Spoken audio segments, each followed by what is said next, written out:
보고 있으면 합참의장이 자질이 없는 것 같아요. 기무사 개헌 문건 아시죠? 2017년 기무사 개헌 문건. 네, 들어봤습니다.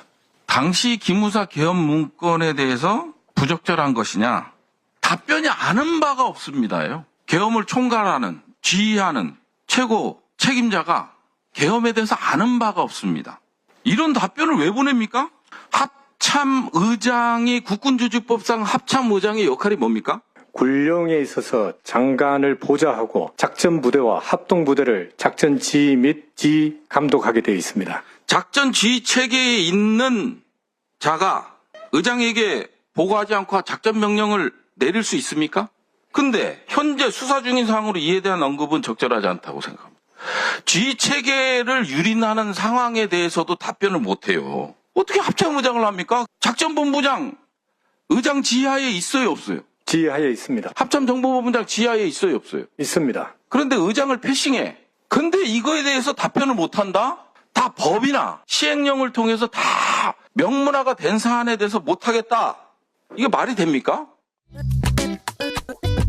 자, 부승찬 의원이 합참의장 인사청문회에서 했던 말들인데 요즘 국회에서 너무 많은 일들이 있어서 다 쫓아가기도 쉽지 않습니다. 자, 세 분 모셨습니다. 김병주 최고위원 모셨고요. 안녕하십니까? 네, 안녕하세요. 자, 합참의장 인사청문회 건 관련해서 모셨고, 그리고 김승원 의원 모셨고요. 네, 안녕하세요. 네, 최근에 사법부 독립 가지고 예, 사법부에서 계속 국회도 어디 찾아갔더라고. 그렇습니다. 네. 급한 것 같습니다. 자, 그리고 조국혁신당 박은정 의원 모셨고요. 안녕하세요. 네. 요즘 이제 유튜브 쇼츠가 가장 많이 나오는 분입니다. 아주 핫하시죠? 어미준 네. 검사 또 네. 쿠팡 이것도 특검 사안이 아니어서 넘어갔더니 거짓말 했던 거더라고요. 오마이뉴스 네. 보니까. 예, 자. 쿠팡에 있던 사람들이 윤석열 대통령실도 많이 가고요. 아, 그랬어요? 예. 그 얘기부터 시작해봐요, 그러면. 그렇게 저희가 쿠팡을 무죄를 줬는데. 무혐의를 줬는데 네, 무혐의를 줬는데 무혐의를 줬는데 요 앞에 저희가 잠깐 다뤘는데 내용이 부장검사는 기소 의견인데 네, 부장검사 패싱하고 패싱하고 그 지청장 차장이 좀 무혐의를 주도한 것 같은 그렇게 보이고 실제로 그 이게 노동청에서 부천지청에서 기소 의견으로 송치가 됐기 때문에 네. 그거 기소하면 되는 사건인데 그렇죠. 검찰에서 뭐 석연치 않은 이유로 무혐의가 됐고 보니까 대통령실에서 그 쿠팡으로 이직을 많이 했는데 고이직으로 쿠팡 봐주기 처분을 한 것이 아닌가 이런 의심이 드는 사안입니다. 그 이직은 제가 이제 정무위에서 질의를 했는데요. 김영태 전 쿠팡 부사장이 윤석열 캠프에 있다가 윤석열 대통령실 대외협력 비서관으로 갔고요. 이영상 전 쿠팡 부사장도 윤석열 국제법무비서관 법률비서관으로 갔고, 김수혜 전 쿠팡 홍보실장도 국무총리 한덕수 국무총리 비서실 공보실장으로 갔고요. 또 대통령실에 있던 이충윤 변호사, 최은순 법률 대리인인데 법률비서관실 행정관으로 있다가 쿠팡 이사로 옮겨갔고, 맞네. 국가안보실 A 행정관은 쿠팡 이츠로 옮겨갔고, 대통령실 B 행정관은 그래도 윤석열이죠 쿠팡 이사로 가고, 너무 교류가 네, 긴밀합니다. 그 정부 부처인데 거의. 네. 그러니까 저 사건의 부장검사가 정말 저런 사례가 거의 없다시피 하거든요. 왜냐하면 차장과 지청장을 수사 의뢰하고 징계 요청을 해놨어요 지금. 부장검사가 당시 지청장 이 사람 징계해야 된다고. 네, 그렇습니다. 수사하고 직권남용 등으로 수사 의뢰를 하고 그다음에 징계를 해야 된다고. 보통 사건이 아니에요 이게. 보통 사건이 아니에요. 저런 부장검사가 저런 일이 없어요. 왜냐하면 부장검사 정도 되면 그치, 내부에 출세를 생각해야 되는데. 그 수사 과정에 있었던 논의나 이런 것들에 대해서 문제 제기를 하기가 저렇게 대놓고 막 그 수사 의뢰를 하기가 정말 쉽지 않은 사례 같거든요. 근데 이제 너무한다 해도 이거 아닙니까? 맞습니다. 너무한 거죠. 부장검사가 엄청 열받은 네. 것 같습니다. 네. 지금 그 카톡이 나왔는데 보면 그 부장한테 신모 그 주임 검사가 보고를 하는 내용이에요. 보니까 이 사건들에 대해서 이렇게 그 지시를 했다는 검토 방향을 알려줬다는 게 지시했다는 거 아닙니까? 네. 근데 거기서 쿠팡 무혐의 있는데 아마 네. 이 부장검사가 쿠팡은 기소 의견이라는 걸 정확하게 잘 알고 있으니까 제 의견이 아니고요. 부장님 이것은 지청장님이 그렇게 지시한 겁니다라고 근거를 남겨놓은 거지 이게. 네, 아니, 그러니까 그렇습니다. 그렇죠. 저 주임 검사는 청장이 지시한 거에 대해서 부장한테 보고할 의무가 있어요. 그렇죠. 그래서 저 청장이 지시 내용에 대해서 부장에게 보고를 저렇게 한 걸로 제 맘대로 한 거 봐서는 아니에요. 한 걸로 봐서는 저 김용민 의원님의 지난 법사위 질의에 답변한 엄희준 그 지청장의 답변이 허위일 가능성이 좀 있어 보인다. 저 문자에 비추어서. 저 문자가 나오고 나서 오마이뉴스 기사에 따르면 그 엄희준 검사가 의견 교환을 했을 뿐이다라고 하거든요. 그 검사를 해보셨으니까 지청장이 주임 불러가지고 이것은 무죄 이렇게 말하면 이게 의견 교환이 됩니까? 그거는 굉장히 이제 그런 방향으로 처리가 되는 거죠. 그렇죠. 그리고 그러니까 의견을 들을 수는 있는데 그 사건에 대해서 증거는 뭐고 그 내용에 대해서 파악은 할 수 있는데 저렇게 이제 청장이 이거는 뭐 이렇게 이런 방향이 맞다 이렇게 얘기를 하면 주임검사 입장에서는 그런 그걸로 가는 방향으로 거죠. 처리해 되는가 보다 이렇게 수사지휘 관계거든요. 저 그렇죠. 청장과 검사의 관계는 지청장이 검토 방향을 알려주셨는데 아니 사장이 일반 회사에서도 그래요. 사장이 담당한테 이것은 계약하지 않는 방향으로 해 하면 그렇죠. 계약 안 하는 거지. 네, 네, 네. 그렇습니다. 사장이 하지 말라는데 반드시 계약해야 합니다. 이러는 직원이 어디 있어요? 그럼요. 지금 저런 경우 통상 이렇게 해야 하지 않고 이런 방향으로 한번 검토하라고 그렇게 하는 거죠. 군대에서도 그렇게 하는 거 네, 아닙니까? 그럼요. 뭐 의견을 그러니까 수사검사의 의견을 들은 게 아니라 검토 방향을 지청장 엄희준이가 알려준 거라고 저기도 써져 있지 않습니까? 그러니까 그거 지휘한 저거를 거죠. 지시한 거죠. 제가 생각한 거 아닙니다. 이거 예. 지청장님이 이렇게 지시한 겁니다. 예, 그렇습니다. 그렇게 기록을 남긴 거고 그걸 또 부장한테 보고를 했어요.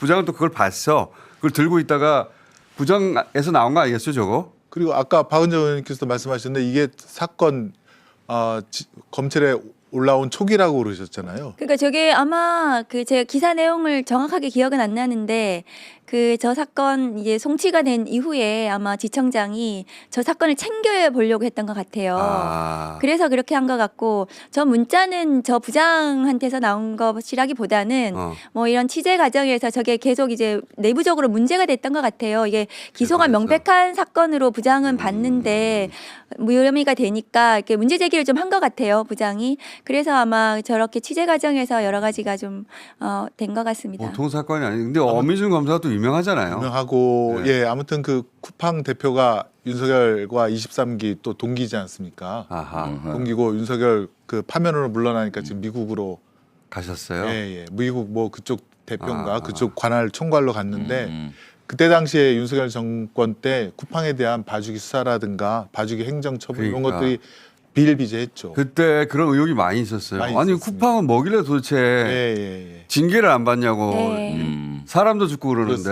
그러는데. 네. 그다음에 뭐 어디 갈 때도 쿠팡 대표를 거의 뭐 재벌급 총수처럼 이렇게 대우를 했다라는 그런 것도 있고요. 윤석열 정부가 윤석열 정권 하에서 쿠팡이 잘 컸습니다. 잘 컸죠. 예. 원래 망해가는 회사였는데 잘 커가지고 엄청나게 지금 커졌죠. 그치 1위죠. 압도적 1위가 일입니다. 됐어요. 저게 이제 일용직 노동자 퇴직금 미지급 사건이어서 그냥 통상적으로 기소하면 되는 사건으로 보여집니다. 중무관청이 기소하라고 했잖아요. 예, 그러니까 고발한 노동청이 건데. 전문성이 있기 때문에 맞습니다. 그렇게 기소하면 되는 사건인데 그런 지금 김승원 의원님 말씀하신 대로 뭐 윤석열 정부하고 그런 어떤 관계 속에서 저 무혐의가 나온 거거든요.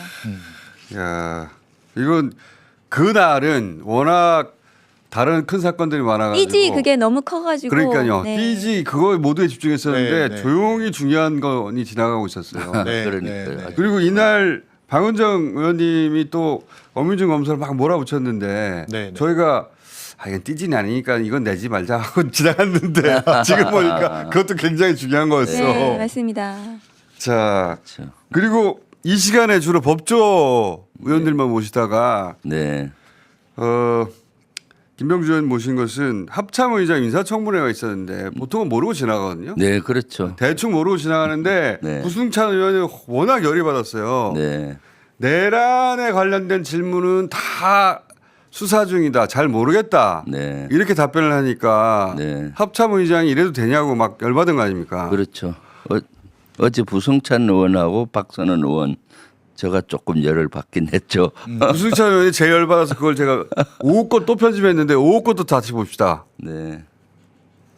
이건 5호 겁니다. 이 투입 작전과 같이 상황을 후보자가 맞닥뜨리면 후보자는 어떤 자세를 견제할 것이냐. 일반론적인 얘기를 묻고 있는 거예요. 질문에 답을 한 규정에 나와 거예요. 있는 거. 서면으로. 근데 전부 수사 중이야. 자, 12.3 비상계엄 당시 합참이 계엄을 묵인하거나 방조했다는 지적이 있는데 이에 대한 어떤 견해를 갖고 계십니까? 수사 중하고 뭔 관계 있어요? 묵인하면 안 됩니다. 라든지 이렇게 못합니까? 그 다음에 드론 작전사령부의 평양 무인기 대북 작전이 정당한 임무 수행이라고 생각하십니까? 수사 중입니다. 법률적 평가를 해달라고 했습니까? 아니잖아요. 계엄과 관련된 거는 전부 수사 중이야. 내란 종식, 계엄 전부 수사 중이에요. 그러면 앞으로도 계엄이 발생하면 따르겠다는 것밖에 더 됩니까? 계엄 관련된 것은 제가 명백하게 계엄에 대해서 오늘 사죄도 드렸고 또 다시는 계엄이 있어서도 안 되고 또 재발을 하기 위해서 노력하고 합참 내의 지휘체계에 대해서는 명명백백하게 지휘체계가 일어나돼서 이러한 일이 발생하지 않도록 하겠다고 제가 말씀을 드리겠습니다. 평양 무인기 합참의장 김명수가 패싱 당했다고 했잖아요. 이런 상황에 맞닥뜨리면 합참의장으로서 어떤 의지를 갖고 임할 거냐? 수사 중입니다. 다시 한 번 더 명확하게 말씀드리지만은 계엄은 있어서도 안 되고 다시는 군이 관여 안 하겠습니다. 부승찬 의원님 수고하셨습니다. 부수장 의원이 열받아서 던지고 나가버렸어요. 질문지를. 왜냐하면 이제 질문지를 보냈는데 네. 합참의장 후보자가 다 수사 중입니다. 수사 중입니다. 수사 중입니다. 이렇게 답을 하니까 이 내란을 그 청사하는 의지가 있느냐 이걸 묻는 건데 네네. 저 태도는 문제가 있잖아요. 아니 문제가 많죠. 사실 어저께 진영성 합참의장 후보자가 가장 문제가 됐던 것이 내란 종식에 대한 의지가 좀 약해 보이는 부분이었어요. 그렇죠. 그래서 박선원 의원도 그렇고 저도 그렇고 부승찬 의원도 그렇고 많은 질타를 해서 마치 청문회가 여당이 야당처럼 된 것 같아요. 보통은 야당이 공격하고 여당이 네. 변호해야 그렇죠. 되는데 왜냐하면 지금 시대 정신이 진짜로 내란 종식을 해야 되지 않습니까? 그래서 합참의장은 내란에 대한 명확한 입장이 있어야 되는 거죠. 그것은 잘못됐다. 그리고 내란에서 일어났던 사건들 있지 않습니까? 평양 무인기 사건이라든가 합참의장을 패싱했다면 그것을 네. 잘못이다고 말하면 되잖아요. 그렇죠. 그리고 그런 걸 확인을 했었어야죠. 확인하고 거기에 대해서 수사 중이더라도 그거는 본인의 입장을 명확히 얘기를 하고 하기를 그렇죠. 우리는 원한 거죠. 좀 문제가 좀 심각한 것 같아서 나중에 휴식 시간에 좀 합참의장을 개별적으로 한번 불렀어요. 이렇게 답하면 안 된다. 네, 아니 왜 이렇게 했느냐 했더니 아마 서면 답변서는 많다 보니까 실무자들이 이렇게 한 거를 자기가 검토를 하긴 했지만 제대로 못했다. 이 정도 하면 되는 줄 알았다. 네. 그리고 그 의지는 강한데 지금 청문회 이런 데 처음 서봤잖아요. 그러니까 과거했던 사람들의 사례처럼 그냥 수사 중입니다. 뭐 이런 식으로 얘기를 했다. 그래서 그렇게 하면 안 된다. 이것은 너가 그 합참의장이면 군복을 입고 후배죠, 이런다니까. 예. 네, 너가라고 확실히 진짜로 너가라고 하셨겠네. 아니요. 의자 후보자인데 뭐 확실히 그거 하시라. 자기의 소신을 여기서 밝히지 않으면은 우리는 사실 내란에 대한 확실한 입장이 정리가 안 되면 여당이라고 하더라도 인정할 수가 없다. 아니 그래서 군이 조금, 내란의 네. 주축이었는데 네. 군을 지휘할 합참의장이 저런 태도면은 어떻게 합참의장 하라고 합니까? 그래서 불러서 얘기했더니 그런 의지는 강한데 아마 얘기하는 이런 스킬이나 이런 면에서 좀 문제가 있어서 걱정되는데. 좀 예. 그래서 어제 나중에 가서는 그런 의지를 좀 확실히 했습니다. 어쨌건 전국 계엄이 나면 네. 합참의장이 사실 계엄 사령관이지 않습니까? 그쵸. 근데 이제 박근혜 때도 그렇고 윤석열 때도 그렇고 합참의장 패싱하고 그쵸. 자기 마음에 드는 육참 총장을 시킨 거 아닙니까? 그 육참 총장이 군대를 움직였던 거고 네. 그러면 합참의장이 그런 부당한 명령에 대해서는 본인이 저항을 하고 군대들에게 움직이지 말라라고 하든가 아니면 뭐 그렇죠. 일단 예, 멈추라라고 이런 해야 부당한 되는데 지시에 응하지 않겠습니다라든가 그런 얘기는 해야죠. 그런 얘기를 말을 해야지. 해야 수사 되는데 중이라고. 오히려 조성현 대령 같은 사람은 근데 부당한 명령을 인식하고 한강을 넘지 마라 그런 명령을 했다는 거예요. 대령도 그렇게 말하는데 합참 의장이 그러니까 좀 저도 봤을 때는 되게 열받더라고요. 저 사람 또 계엄을 막겠다, 내란을 막겠다는 의지가 없는 거 아닌가. 그러니까요. 만약에 저런 정도의 정신 상태에서 누가 예. 그런 지시를 똑같이 하면 조성현 대령처럼 한강 건너지 마 이렇게 할 게 아니라 이거는 나중에 법률적 검토를 받아봐야 되고 나는 법관은 아니니까 일단 명령을 따라야지 이렇게 판단할 수도 있는 거잖아요. 네, 그래서 저도 저 답변 태도를 보고 너무 우려돼서 그것을 강하게 질타를 했었고요. 그리고 또 개별적으로 보니까 의지는 있는데 아마 첫 저기서 긴장하고 하다 보니까 그렇다고 나중엔 생각이 들더라고요. 일단 의원님이 질의하신 내용도 저희가 잠깐 요약했거든요. 보시죠.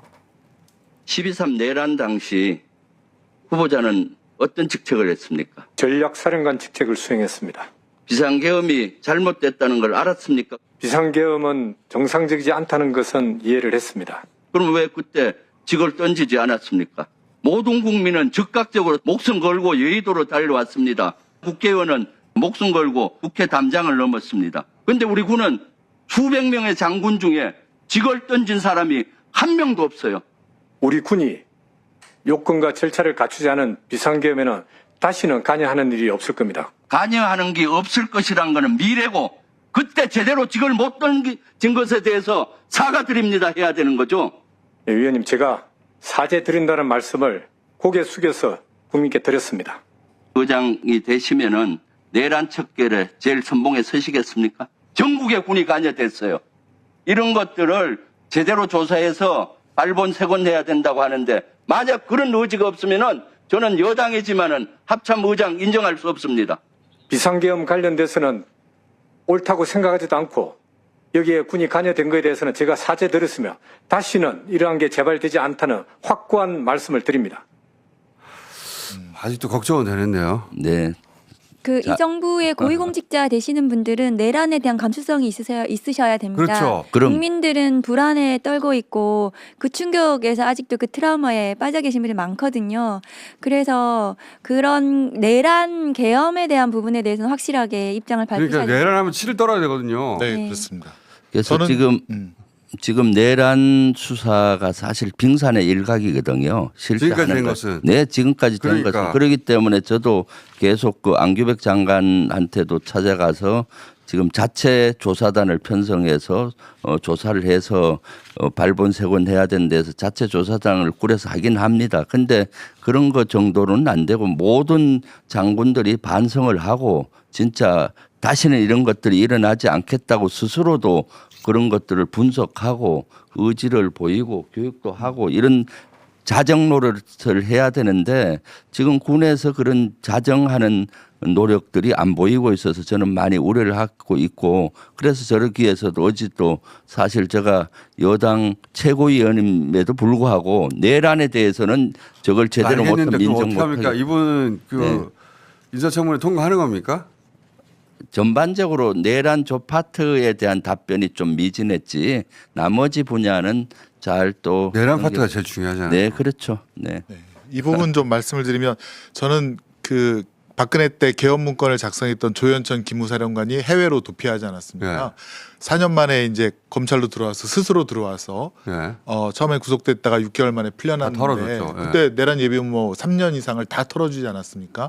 단순한 직권남용 5년 이하로 기소를 했고 지금 뭐 근데 이 조현천이가 노상원이라든가 이 내란 세력과 서로 이렇게 통모를 하지 않았느냐 이 방법에 대해서 그런 의심도 갖고 있거든요. 최소한 자기의 노하우를 전달하지 않았나. 노하우를 전달했을 것 왜냐하면 같습니다. 그 조현천이 네. 작성한 계엄 문건과 굉장히 유사하게 그대로. 이번 계엄이 어. 실행이 된 것 같거든요. 그 군 내부에 우리가 모르는 실제로는 계엄에 동조했거나 동원됐던 그치만 우리는 모르고 있는 그런 군의 조직이나 실상이 있을 거 아니에요. 그럼 네. 우리가 지금 전혀 모르거든요. 많죠. 네. 저는 많을 거라고 봐요. 김건희 목걸이밖에 몰라요 네, 지금 그러니까. 정확하게 아는 거는. 네, 그렇죠. 네. 근데 이 정도 내란 척결 의지 가지고 되겠는가?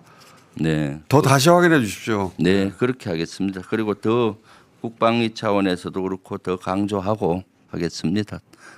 안규백 장관도 의지를 많이 또 갖고 있으니까 기대해 봐야죠. 안기백 장관도 또 직접 저희 인터뷰해야 되겠다. 네. 그리고 그 청문회 안 나오려고 그러는 거예요? 지금? 재판 중인 사법부에서는? 재판을 했던 사항이므로 뭐 드릴 말씀이 없다 이런 식으로 안 나올 것 제 말은 같습니다. 네. 그 조희대 청문회 말입니다. 아 그렇습니다. 네. 조희대 조희대 직위원 전부 다 안 나올 것 같아요? 그 사람은 뭐 재판 중인 사항 혹은 재판한 사항에 대한 임으로 못 나오겠다 이렇게 조희대 핑계를 댈 것 대법원장은 같습니다. 끝났잖아요. 자기가 파기환송 주도하고 끝내버렸잖아요. 그러니까 재판과 관련된 사항이라서 자기는 못 나오겠다 이렇게 핑계를 댈 것 같습니다. 그래서 두 사람이 안 나올 것 같아요. 원래 이제 나와야죠. 네. 야, 안 안 나올 것 나오는 같고. 분위기입니까?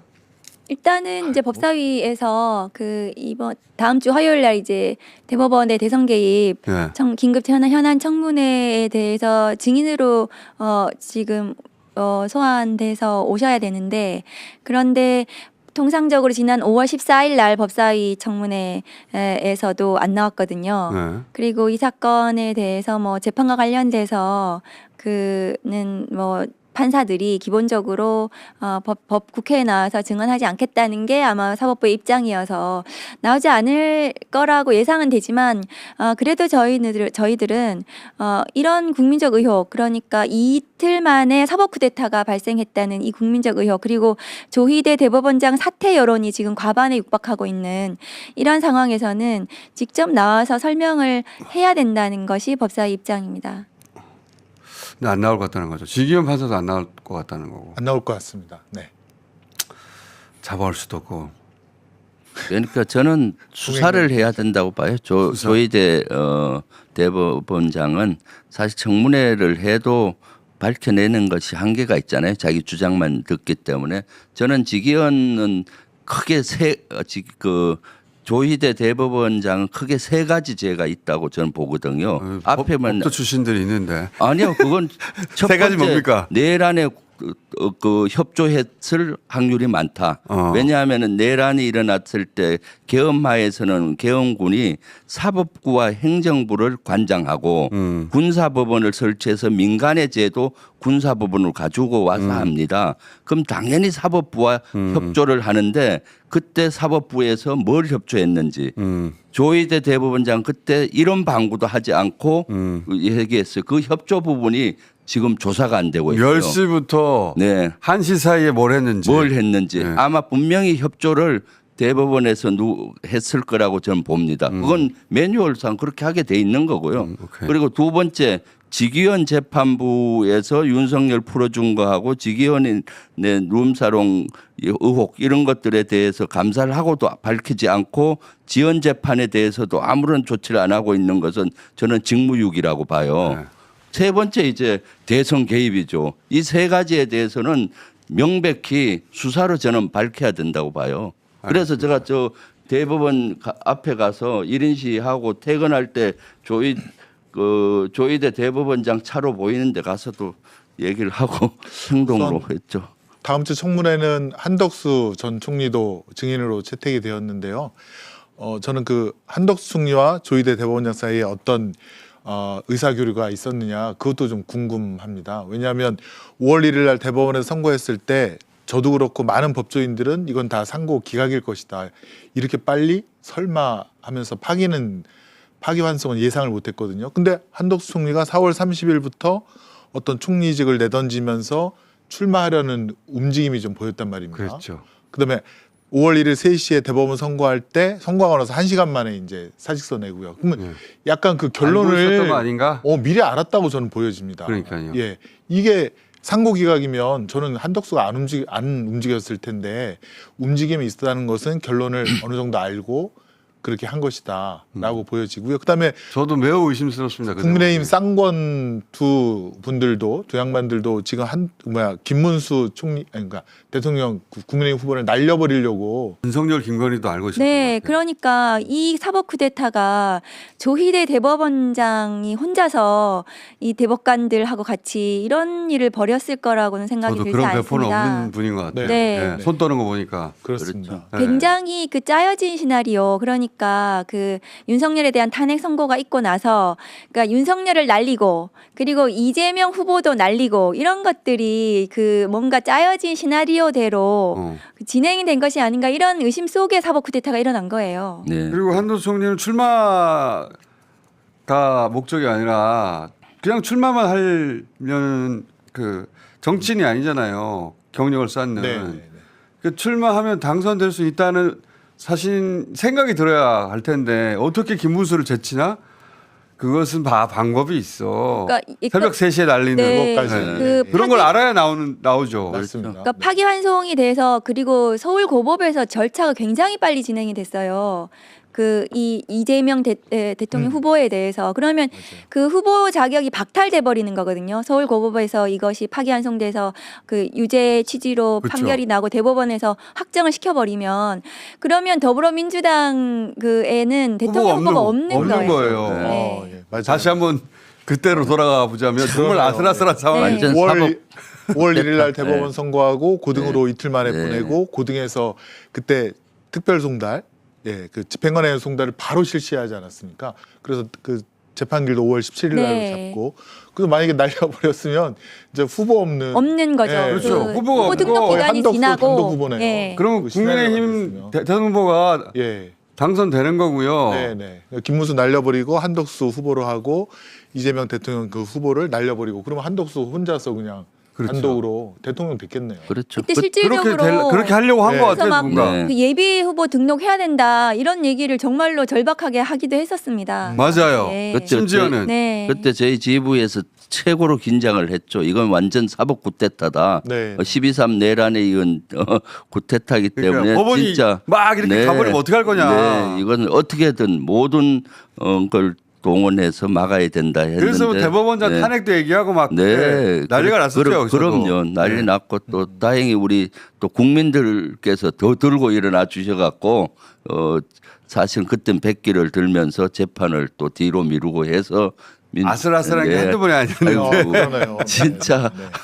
대법원장이 지른 불이잖아요. 네. 근데 왜 안 나와 자기가 불 질러놓고. 그러니까 이게 사법 쿠데타였는데 네. 사법부 독립을 주장하면서 어제 이제 법원 행정처장이 우원식 국회의장님도 네. 만나고 법사위도 오셨어요. 네. 그 오셔가지고 이 청문회를 하면 안 된다는 하면 안 취지로. 된다는 취지로 주장을 하셔서 그러면 저는 묻고 싶은 게 이런 일이 발생했는데 그러면 이런 사법 쿠데타 그다음에 지기현 판사 같은 이런 것에 대해서 그럼 대한민국은 어떤 시스템으로 이것을 막을 수 있는가? 그러니까 책임을 어디다 물어야 된다는 거예요? 어디다 그래서. 물어야 되는가? 국민들은 이 국민주권이 침해된 것에 대해서 굉장히 분노하고 있거든요. 그런데 이거를 해결할 방법이 없어요. 이걸 청문회를 하지 못한다면. 그 양승태 전 대법원장 때 양승태 대법원장 지키려고 그랬다가 판사들 80명 100명이 검찰에 줄줄이 불려가서 다 조사받고 그러지 않았습니까? 아니 그런 뼈아픈 과거가 엊그제 있었는데 지금 그런 짓을 또 반복해서 하는 것 같아서 너무 씁쓸합니다. 알겠습니다. 오늘 여기까지 하고요. 제가 한마디만 좀 할까요? 어떤 말씀이요? 김병주 일본만. 의원님께서 국민께 묻는다 홍보를 하셔야 된다고 국민께 묻는다. 들어오기 전에 말씀하셨습니다. 아니 헌정사상 처음으로 제가 한번 시도를 하는 게 있습니다. 이재명 정부 성공을 위해서 경기도지사를 내란 척결하던 그런 추진력으로 한번 어떠냐는 많은 분들의 추천이 있어서 지금 국민 주권 시대잖아요. 그래서 국민께 제가 한번 물는 걸 이번에 하고 있습니다. 그래서 본인 출마해도 되냐고? 예.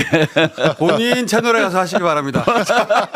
그래서 보시는 분 본인 저희 주불리 김병주 채널에 와서 댓글 좀 달아주시고요. 그걸 본인 주시고 채널에서 하시는 걸로. 헌정사상 최초로 지금 자, 시도해보고 본인 있습니다. 채널은 뭐 헌정사상 최초로 하셔도 됩니다. 오늘 특검 얘기를 좀 해야 되는데 네. 못해서 아쉽습니다. 특검이요? 네. 네, 김건희 어제 재판 받고 하는 이런 얘기를 그거 못해서. 어떤 말씀하시려고 하는데? 만약에 그게 김건희에 대한 지금 재판 예. 그게 굉장히 정상적인 재판이에요. 그러니까 8월 29일 날 기소돼서 한 달 만에 재판이 잡히고 그렇죠. 그 재판부가 올해 내로 27명의 증인을 모두 신문해서 선고하겠다고 하잖아요. 6개월 내에. 네. 지기현은 1월 달에 기소가 됐는데 4월에서나 재판기를 그러니까. 잡고 중계도 하지 특검이 않고 하니까 정상적으로 진행하는 거죠. 그렇습니다. 그래서 지기현 재판부가 정말 비정상적이다. 어제 그러니까요. 김건희 재판을 맞아요. 보시면 그 7개월 말씀을 좀 먼저 드리고 시작했는데 싶어요. 그렇습니다. 이 김건희 재판이 먼저 끝날 것 같아요. 네, 맞습니다. 그럴 것 같습니다. 그래서 진짜. 지기현 판사에 대한 조치를 법원 차원에서 해야 된다. 저는 그렇게 알겠습니다. 생각합니다. 자, 또 모시겠습니다. 감사합니다. 네, 감사합니다.